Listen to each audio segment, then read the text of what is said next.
साथ जुड़े रहने के लिए हमारे YouTube चैनल को सब्सक्राइब करें और हमारे Facebook पेज को लाइक करें। नमस्कार, आप देख रहे हैं डे न्यूज में आपके साथ हूं ज्योति शर्मा। आइए खबरों की शुरुआत करने से पहले एक नजर डालते हैं उन खबरों पर जो बनी हैं आज की सुर्खियां। बढ़ते कोरोना के मामले को देखते हुए जिम, स्टेडियम, स्विमिंग पूल सहित कई चीजों को किया गया बंद। लॉकडाउन को लेकर 18 तारीख को की जाएगी अहम बैठक।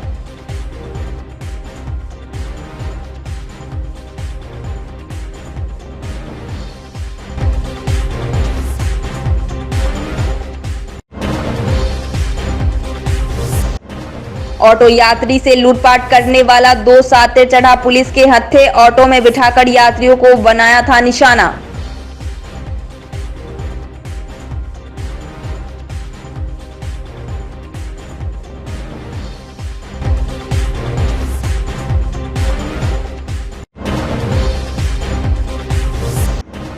और 4 दिवसीय चैती छठ का हुआ शुभारंभ। छठ व्रतियों ने नहा खाए के साथ शुरू किया व्रत।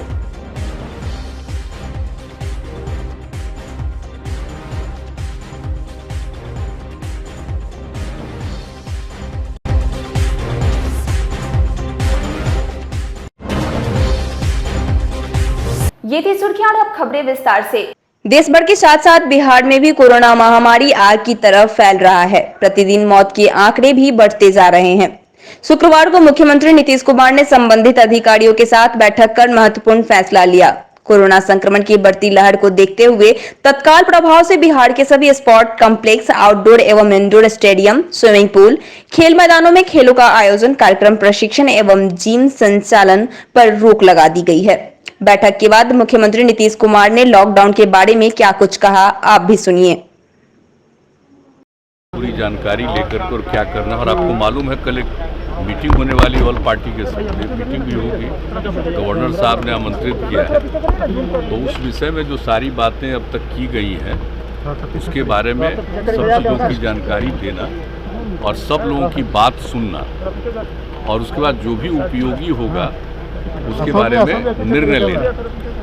तो इसके लिए फिर कल तो मीटिंग होगी और सारी बात सब लोगों का सुनना और जो कुछ भी किया गया है बताना, और जो भी परिस्थिति आ जाएगी फिर आप लोगों को ये बता देना चाहते हैं कि परसों भी सारे जिलों के साथ फिर एक बार बातचीत करके सारी जानकारी लेकर के, और परसों भी और जो कुछ भी और आगे के लिए फैसला करना है वो सब निर्णय किया जाएगा। लेकिन अभी तो जितनी जो स्थिति है और जो कुछ भी किया जा रहा है उन सब चीज़ों की जानकारी कल सभी दल के लोगों को दी जाएगी और सब लोगों का विचार सुना जाएगा, और उस समय जो एक बात सामने आएगी उसको ध्यान में रख करके उसके अगले दिन भी उसके बारे में और कुछ जो करना जरूरी है उस पर निर्णय लेंगे। लॉकडाउन जैसी कोई बात है क्या सर? नहीं, आप तो जानते ही ना कि पर डे बढ़ रहा है।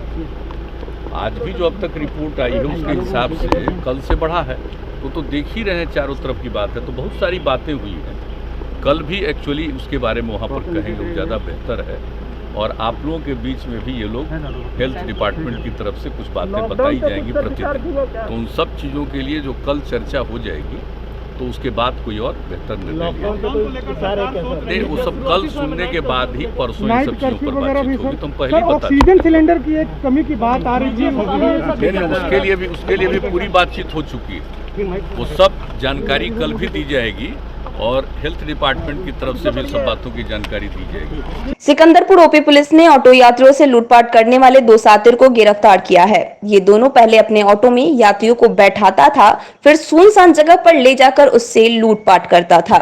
पकड़े गए सातिर की पहचान स्पीकर चौक का मोहम्मद आजाद और गोबरसही चौक का राजा कुमार के रूप में हुई है।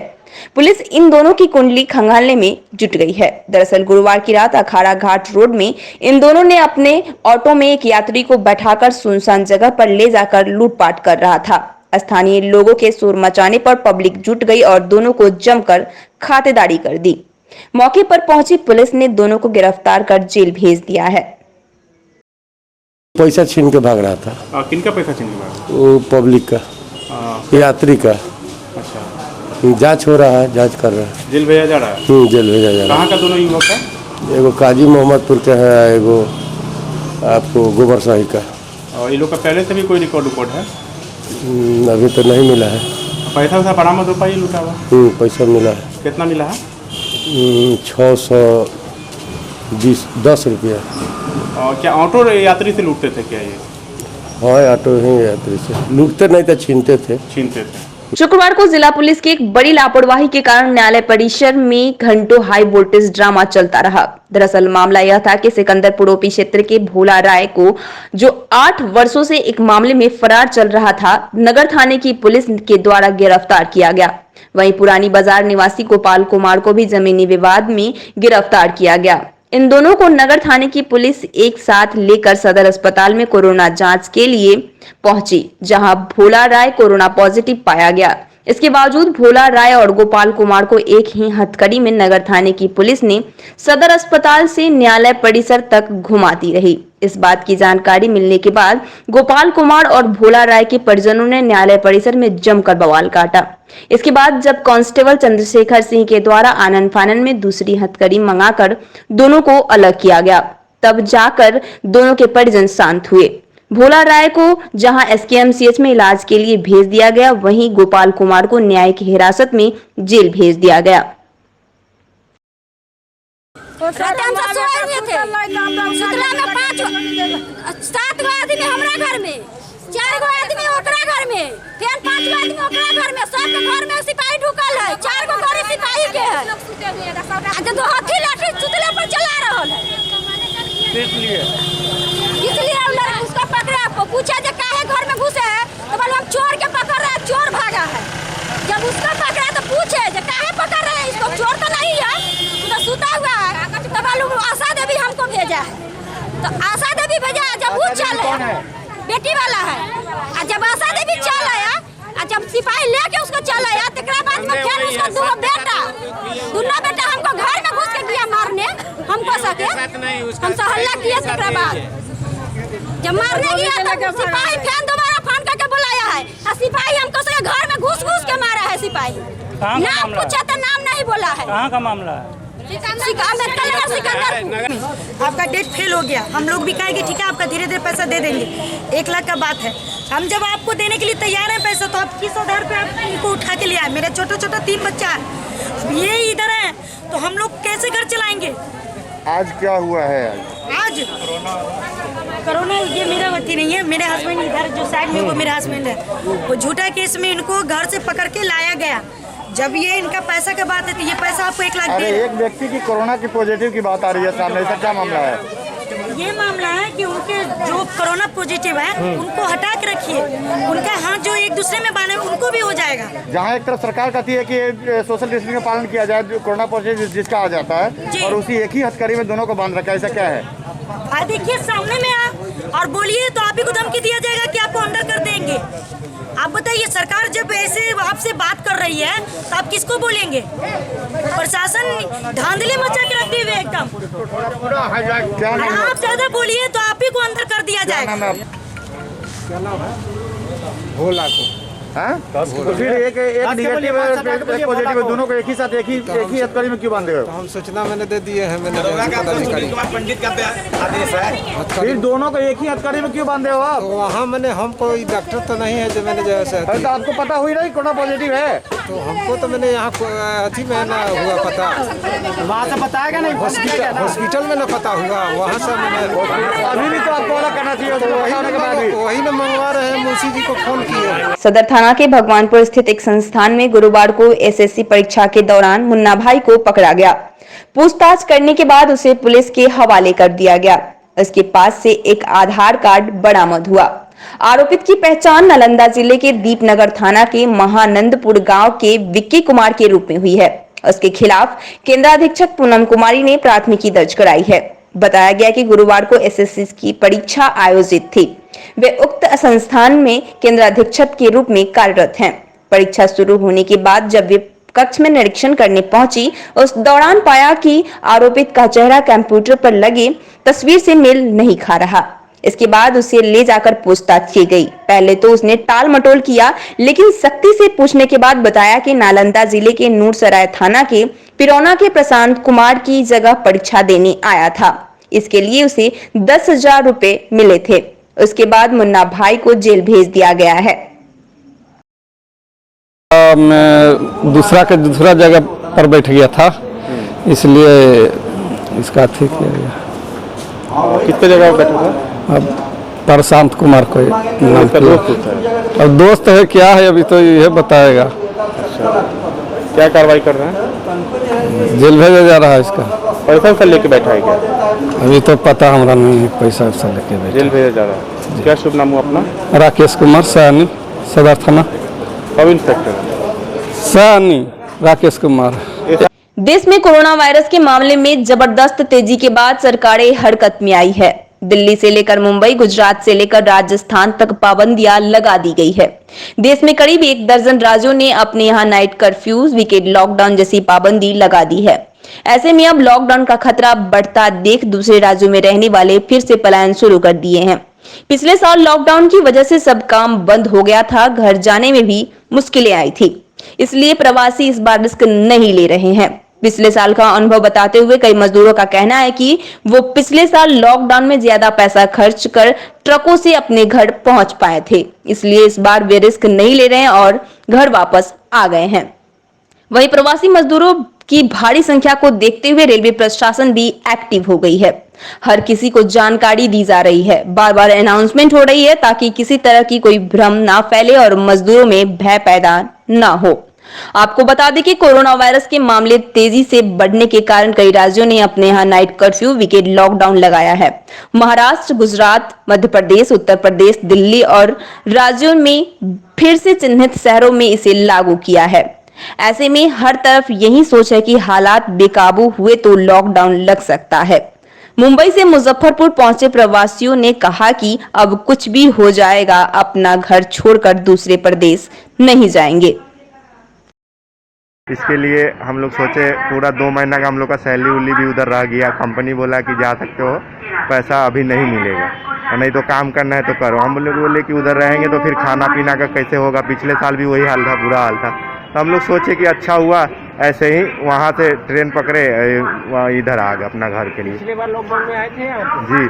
वहाँ काम वगैरह नहीं मिला? नहीं, काम नहीं मिला, वापस लौट गए। इस बार वहाँ पे क्या स्थिति है? अभी स्थिति जैसे काम करने से सैलरी मिल रहा था, लेकिन अभी जो पिछले 1-2 महीना से वहाँ पे भी बुरा हाल हो गया। हाँ, सैलरी वगैरह नहीं मिल रहा है। और उसके बाद काम, अभी भी लॉकडाउन लगा तो काम हो रहा है, काम बंद नहीं है। क्या काम कर रहे हैं? वहाँ हम प्लम्बर का काम करते थे। यहाँ पे कहाँ रहते हैं? यहाँ पे हमारा मोती ठिकाना घर है।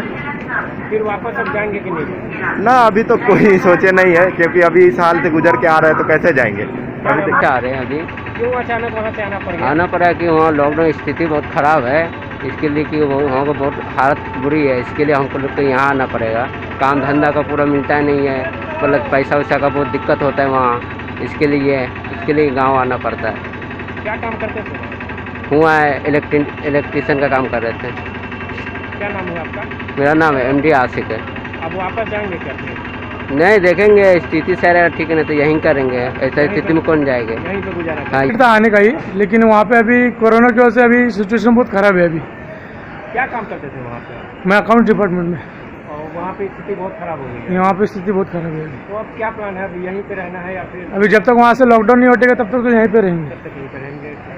मुजफ्फरपुर के गायघाट का रहने वाला दिनेश समुद्र में रास्ता भटकने से गलती से पाकिस्तान की सीमा को लांघ गया, जहां उसे अब पाकिस्तान की सेना ने गिरफ्तार कर लिया है। इस सूचना के बाद दिनेश के पिता ने सांसद अजय निषाद से मदद की गुहार लगाई है। दिनेश सहनी रोजी रोटी की तलाश में बिहार से गुजरात की पोरबंदर गया था। वहां वह एक निजी फिशिंग बोट कंपनी में समुद्र में मछली पकड़ने का काम करता था। एक दिन दिनेश सहनी समुद्र में मछली पकड़ रहा था और गलती से रास्ता भटककर पाकिस्तान पहुंच गया। दिनेश नाव से मछली मारने के फेर में गलती से पाकिस्तान पहुंच गया, जहां उसे पाकिस्तान में गिरफ्तार कर लिया गया है। दिनेश के पिता ने मुजफ्फरपुर के सांसद अजय निषाद से मदद की अपील की। इसके बाद अजय निषाद ने विदेश मंत्री से पत्र लिखकर कहा कि समुद्र से भटक जाने की वजह से दिनेश को पकड़ लिया गया है, जिसको लेकर सांसद ने विदेश मंत्री से उचित कदम उठाने की मांग की है। क्या कुछ चोरी हो गया? दुकान का पीछे से जो है तख्ता तोड़कर 11 पीस ट्यूब ले गया है और रिंच पिलार्स भी था और ट्यूबलेस में हम लोग लिक्विड डालते हैं और लिक्विड भी 3 पीस डब्बा ले गया है। सुबह अभी दुकान खोले हैं तो दिखा है कि पूरा तख्ता तोड़ दिया हुआ है पीछे से, और 11 पीस ट्यूब और ये सब गायब कर दिया। कितना बजे आपको सूचना मिला है? लगभग 7:30 बजे आए हैं तो देखे हैं। कितना दिन पहले से दुकान? ये लगभग दुकान पुराना है, यहाँ पर 30-32 साल से है, पर अभी हम 2 महीना पहले इसको दुकान को खोले हैं, जहाँ टायर टूर पंचर रिपेयरिंग सब होता है यहाँ पर। तो नया ट्यूब जो भी था यानी पूरा ले गया। मामला है, मेरे पापा जी काम करते थे पोरबंदर समुद्र में, वहीं पे बोट पकड़ा गए हैं। वो पाकिस्तानी सेना लेके चले गए। पाकिस्तानी सेना वहाँ से फ़ोन करके सुपरवाइज़र को बताए बोट पकड़ा गया है, तो सुपरवाइज़र यहाँ फ़ोन करके बताए कि तुम्हारा पापा पकड़ा के पाकिस्तान चले गए हैं। क्या केंद्र सरकार से मांग करते हैं कि हमको पापा को वापसी यहाँ इंडिया बुलाया जाए। मछली मारते थे। कहाँ कहाँ न्याय की गुहार लगाए हैं? आपने अजय निषाद जी, मुकेश जी, सभी को। क्या आश्वासन मिला है? सभी का सपोर्ट है, जितना नेता है सभी का सपोर्ट है। कब यह सूचना मिली आपको? 18 मार्च। क्या मिली थी सूचना? वहाँ से फ़ोन आया था कि पकड़ा गया है। कहाँ पकड़ा गया? समुद्र में। किसने पकड़ लिया है आपके पापा को? पाकिस्तानी सेना, जल सेना जो रहते हैं। क्या नाम हुआ आपका? इंद्रजीत कुमार। मामला जो है, जो हम मछुआरे समाज से हम लोग है, सहनी समाज से जो हम लोग मछली का काम करते हैं। पोरबंदर में मेरा भाई है, मेरे परिवार का सदस्य है, जो वहाँ पर पोरबंदर में मछली के बोट पर काम कर रहा था मछली मारने के लिए।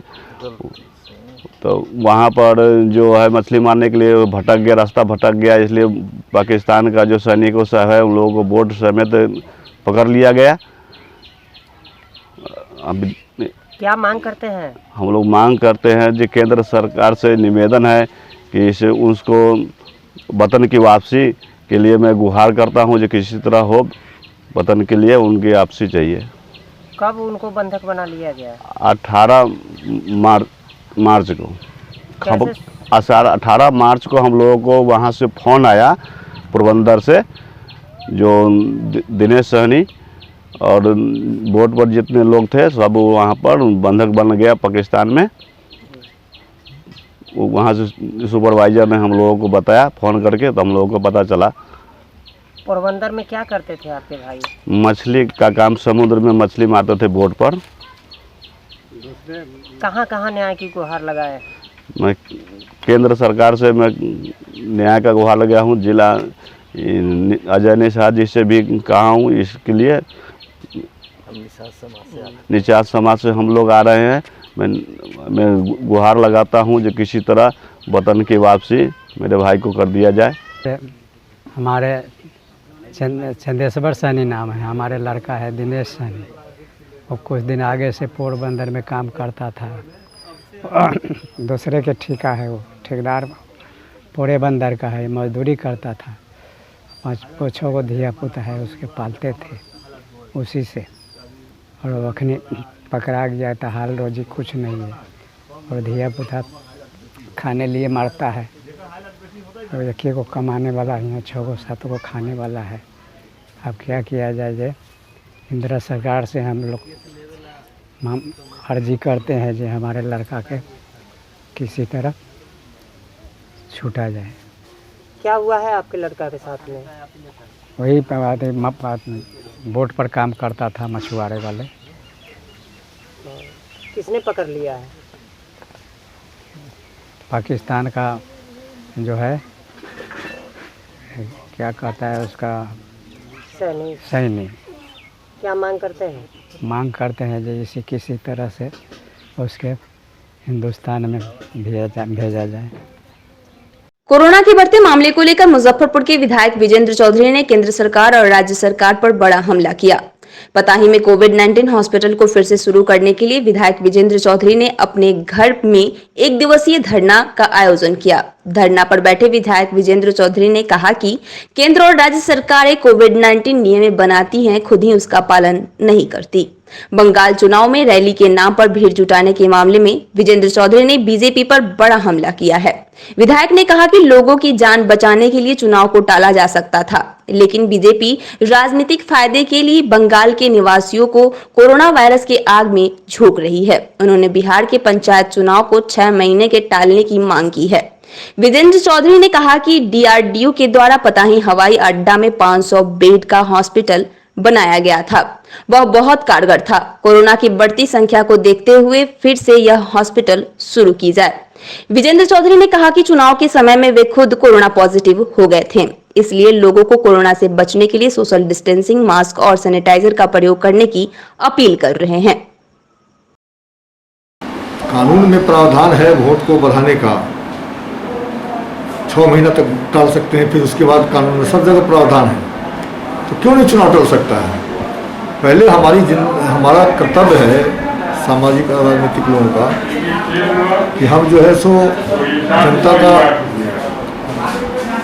सुरक्षा करें, उनके स्वास्थ्य की चिंता करें, उनको कोई दिक्कत परेशानी नहीं हो।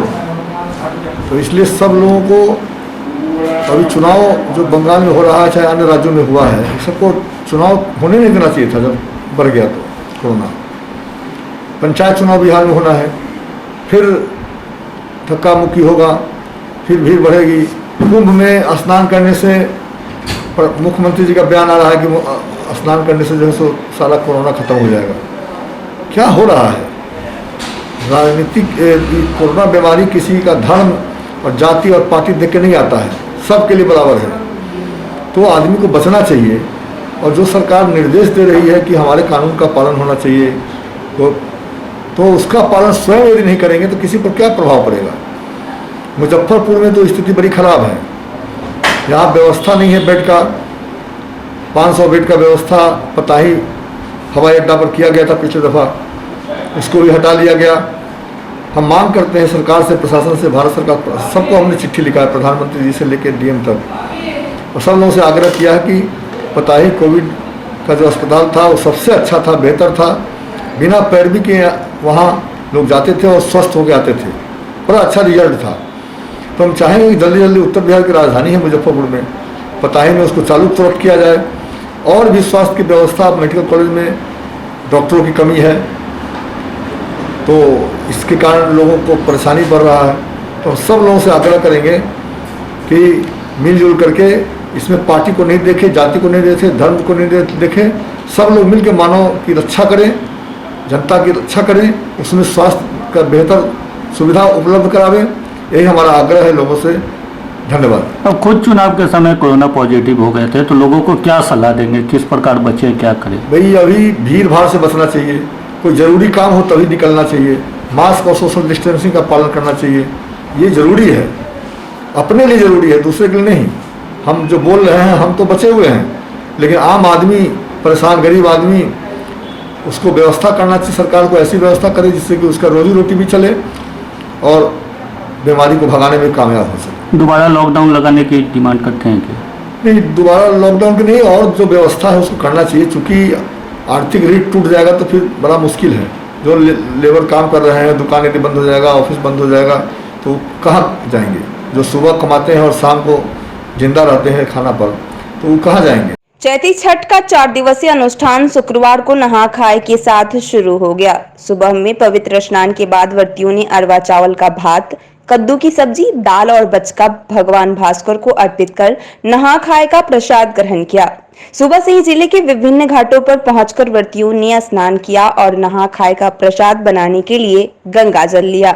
शनिवार को व्रती खरना करेंगी। इधर व्रतियों ने व्रत की तैयारी पूरी कर ली है। रविवार को अस्ताचल गामी सूर्य को अर्घ दिया जाएगा, जबकि सोमवार को सुबह व्रती उदयमान सूर्य को अर्घ देंगी, तब पारण करेंगी। 4 वर्षों से भगवान भास्कर के महापर्व चैती छठ को कर रही शशिकला देवी ने बताया कि भगवान भास्कर से कोरोना खत्म करने की मांग के साथ इस बार छठ कर रही हैं। जे तोरा हृदय में समाए छठी मैया दर्शन कहीं बरमा मांगिए जैनानाथ कहीं बरमा कोरोना वायरस दूर भगाओ हे छठी माता दर्शन देऊ ना कोरोना वायरस दूर भगाओ हे दीनानाथ दुनिया में होए चैती छठ के नहाए खाए के दिन आई खाना में अरबे अरवाइन सेन्हा नमक सब चीज़ लौका कुम्हरा ये सब मन रहल है। सेन्हा नमक वाला रहरी के दाल मूंग के दाल आई खाना बना के नरवे नेक्टे गंगा जल तुलसी जल छोड़ के अगिन जमा के आ तब सबके भगवान के भोग लगा के तब अपने गरहाज कैली बाल बच्चा के सबके गरहाज करवा रहल छी। आई से हमरा देह पर चैती छठ शुरू सोमवार के दिन से हमर देह फरहर हो जाए। आई चैती छठ से छठी मैया लगी आई दे थर थर कपे थे से कैसे छठी मैया हमरा से पार लगई। क्या मांगी? मांग रहल बारी से कोरोना इतना दुनिया पृथ्वी में हाला है कोरोना यहाँ से सबतर से दूर हो जा। छठी मैया सबतर जहाँ है तहाँ होंक दो सबतर के आवाज़ नगर बस्ती आवाज़ सरपंच आवाज़ एकरा पीछे हमरो बाल बच्चा हमरो गार्जियन बेटा पोता सब नात नतनी बेटी दामाद सब आबाद रहो हमहू आबाद रही। नाम क्या हुआ? नगर बस्ती सारा पंच आबाद रहो। नाम क्या? मुजफ्फरपुर में लगातार बढ़ रहे कोरोना मरीज की संख्या को देखते हुए अब निजी अस्पतालों में इलाज की व्यवस्था शुरू करने की कवायद शुरू हो गई है। इसको लेकर शुक्रवार को civil surgeon doctor S K. Chaudhary ने निजी नर्सिंग होम के संचालकों के साथ बैठक की। फिलहाल निजी अस्पताल में कोरोना के इलाज पर अंतिम मुहर जिला अधिकारी और नर्सिंग होम संचालकों के साथ होने वाली बैठक के बाद लगेगी। सिविल सर्जन ने इस नर्सिंग होम के संचालकों को पत्र भेजकर इस बैठक में शामिल होने का अनुरोध किया है। आज ही बैठक में निजी नर्सिंग होम संचालकों से civil surgeon doctor S K. Chaudhary ने 3 दिनों का समय मांगा है। कल जो बैठक हुई थी जिलाधिकारी की अध्यक्षता में उसमें प्राइवेट नर्सिंग होम के संचालकों के साथ बैठक करने की बात कही गई थी। उसी आलोक में सिविल सर्जन द्वारा प्रथम चरण में उनके साथ बैठक की गई जिसमें उनका जो इंफ्रास्ट्रक्चर है उसकी जानकारी ली गई बारी बारी से। कितने आईसीयू बेड हैं, क्या क्षमता है और इस विपदा की इस घड़ी में उनका क्या सहयोग हो सकता है। आपसी विचार विमर्श करने के बाद महामारी की इस स्थिति में उनके द्वारा सकारात्मक बात कही गई है, तो समय भी उनके द्वारा मांगा गया है। मैं आपको बता दूं कि मुख्य बैठक 2 दिन के बाद या 2 दिन के अंदर जिलाधिकारी की अध्यक्षता में होगी। विस्तृत रूप से उस पर गहन विचार विमर्श किया जाएगा और जिला प्रशासन उम्मीद करेगा कि वैश्विक महामारी के इस परिस्थिति में प्राइवेट हॉस्पिटल के संचालक 2 कदम आगे बढ़ कर के आए और जनहित में सकारात्मक फैसला लेते हुए इस महामारी के प्रभावी नियंत्रण में अपनी भूमिका सुनिश्चित करें। ये उनसे मेरा अनुरोध होगा, जिला प्रशासन का भी है। इस एपिडेमिक के समय से 36 घंटों का समय कुछ ज़्यादा नहीं था? हो सकता है कल ही हो जाए, क्योंकि इस पर गहन विचार विमर्श चल रहा है और हम उम्मीद करते हैं कि उनका सहयोग हमें मिलेगा भी। वैसे जिला प्रशासन महामारी अधिनियम के तहत उचित फैसला लेने में सक्षम है। लगातार बढ़ते कोरोना संक्रमण को देखते हुए पताही एयरपोर्ट पर फिर से कोविड-19 अस्पताल खोलने को लेकर शुक्रवार को कांग्रेस जिला अध्यक्ष अरविंद कुमार मुकुल ने जिला अधिकारी को ज्ञापन सौंपा। इस दौरान जिला अध्यक्ष ने कहा कि केंद्र सरकार और राज्य से इस महामारी के समय पूरी तरीके से फेल है। चाहे सदर अस्पताल की हालत हो या फिर एसकेएमसीएच की स्थिति बहुत खराब है। लोग मर रहे हैं लेकिन कोई देखने वाला नहीं है। जी बताइएगा किस लिए आज ज्ञापन दिया है? पताही एयरपोर्ट पर कोविड-19 का जो कैंप था पिछले वर्ष 500 बेड का, उसको बंद कर दिया गया। उसको चालू करने के लिए मेमोरेंडम जिलाधिकारी महोदय को दिए हैं कि अविलंब उसको चालू किया जाए। उससे अच्छा इलाज हो रहा था, संक्रमित लोग तुरंत ठीक हो जाते थे। और उत्तर बिहार का घोषित राजधानी मुजफ्फरपुर में ऐसे कोविड-19 कैंप की ज़रूरत है, इसलिए अविलंब जिलाधिकारी महोदय हस्तक्षेप करें और उसको चालू करवा दें। कांग्रेस पार्टी मांग की है आज, लेकिन अगर यह चालू नहीं होगा तो हम लोग इसको आंदोलन भी करेंगे, धरना भी देंगे, सोशल डिस्टेंसिंग को मेंटेन करते हुए जहाँ तक होगा। इसलिए कि उत्तर बिहार का यह राजधानी मुजफ्फरपुर, पूरे आसपास के ज़िला का सारा कोई भी अगर सीरियस मैटर होता है तो मुजफ्फरपुर आता है, और यहाँ खुला हुआ था, उसको बंद कर दिया गया। इसलिए हम बिहार सरकार के मुख्यमंत्री जी से भी आग्रह करेंगे, स्वास्थ्य मंत्री से भी आग्रह करेंगे और प्रधानमंत्री से लेकर सभी को आग्रह करेंगे कि उस कैंप जो कोविड-19 पता ही एयरपोर्ट पर जो कैंप था उसको चालू किया जाए। आपके विधायक भी मांग किया है। वहीं महानगर राजद अल्पसंख्यक प्रकोष्ठ के महानगर अध्यक्ष पाली खान ने भी पताही कोविड सेंटर चालू करने को लेकर जिलाधिकारी एवं बिहार के मुख्यमंत्री नीतीश कुमार से मांग की है। मुजफ्फरपुर समेत पूरे बिहार में और पूरे देश में कोरोना की जो दूसरी लहर है वो भयावह रूप लेती चली जा रही है।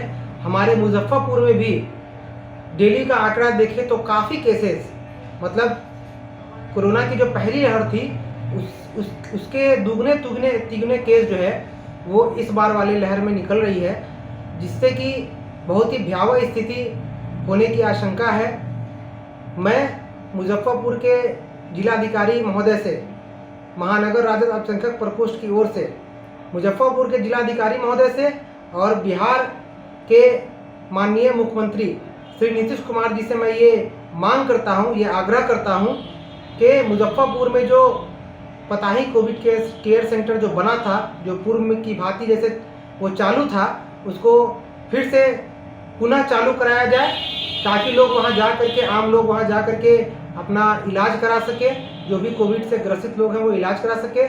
और साथ ही साथ आपके माध्यम से, मीडिया के माध्यम से मैं आम लोगों से ये अपील करना चाहता हूँ कि सब लोग मास्क लगाएं, बिना मास्क के घर से बाहर न निकलें, बहुत ज़रूरी हो तभी बाहर निकलें, भीड़ भाड़ वाले जगहों से बचें और